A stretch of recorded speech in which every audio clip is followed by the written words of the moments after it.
Kemampuan seorang Muslim untuk mendekati dan mendalami kalam Allah secara sempurna merupakan antara nikmat dan anugerah teragung bagi setiap insan. Namun situasi itu berbeza bagi golongan orang kurang upaya OKU pendengaran yang berdepan cabaran tersendiri untuk menghayati setiap bait mukjizat tersebut. Ikuti laporan khas yang disediakan oleh wartawan Syahira Sukri sempena hari Nuzul Al-Quran. Alif, Ba. Dibatasi dunia tanpa suara dan pendengaran, golongan ini berdepan kekangan besar, bukan sahaja untuk membaca, malah untuk mengenali huruf-huruf asas Al-Quran. Namun, kehadiran kaedah kod tangan Quran KTQ memberi sinar dan cahaya baru bagi membolehkan golongan ini mencintai serta mendalami kalam Allah seperti manusia sempurna sifat yang lain.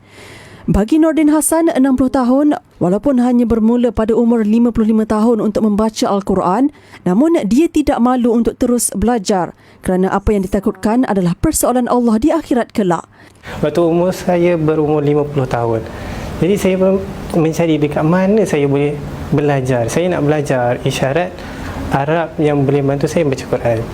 Sebab saya takut bila saya dah mati nanti Allah tanya saya kenapa saya tak pernah belajar untuk baca Al-Quran. Jadi saya rasa macam saya takut, sebab tu saya tanya pada keluarga saya, pada kakak saya, pada abang saya, tanya pada mereka semua. Jadi keluarga saya kata susah untuk nak mengajar saya secara bersuara. Dengan menyertai kelas online tadarus tanpa suara OTTS, Anjuran Pusat Penyelidikan Ibnu Ummi Maktum UMMI, Universiti Sains Islam Malaysia USIM, Nordin mengakui bimbingan daripada tenaga pengajar amat membantu beliau untuk lebih mahir membaca Al-Quran menerusi kaedah KTQ. Bagi tenaga pengajar kelas OTTS, Ku Hapsah Kusulong yang juga merupakan OKU pendengaran pekak pula, tanggungjawab mendidik golongan dewasa mempunyai cabarannya yang tersendiri.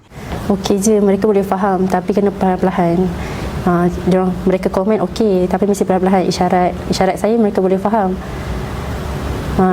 Dari sudut yang muda tu boleh, yang tua tu agak apa panggil, kena pelan-pelan lah.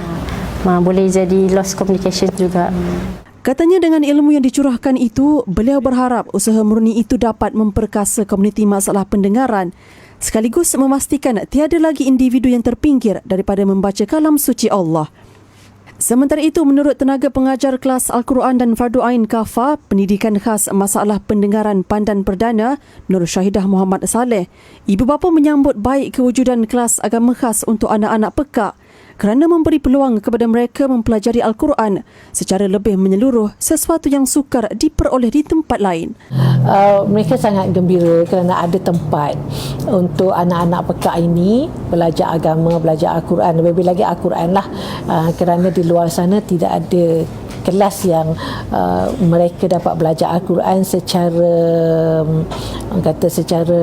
komplit lah kan. Okay. Tambahnya lagi, selain pengajian Al-Quran, anak-anak turut dididik dengan adab, akhlak serta kemahiran berkomunikasi dan berinteraksi selari dengan tuntutan Islam yang menekankan pembentukan asas yang mulia. Kelas kafa tersebut menerima pelajar yang berumur seawal usia 5 tahun hingga 24 tahun setakat ini. Sementara itu, para pelajar berkenaan meluahkan rasa syukur dan teruja apabila diberi peluang untuk berada sebaris dengan rakan-rakan tipikal yang lain, sekaligus membuktikan kemampuan mereka tersendiri dalam mencipta kejayaan biarpun pada mulanya mereka tidak yakin dengan diri sendiri. Al-Quran, dapat belajar dan menulis Al-Quran, saya rasa gembira. Kerana Ustaz boleh ajarkan saya dan family juga boleh sokong saya untuk baca Quran. Jadi dan belajar Quran dalam isyarat Arab. Senang ke susah? Senang. Senang saja. Rasa suka ke, gembira atau sedih? Rasa gembira. Ketabahan dan semangat yang ditunjukkan oleh golongan ini seharusnya menjadi ibrah dan pembakar semangat buat masyarakat luar bahawa tiada istilah terlewat atau mustahil dalam mendekati mukjizat teragung jika kecekalan menjadi taruhannya.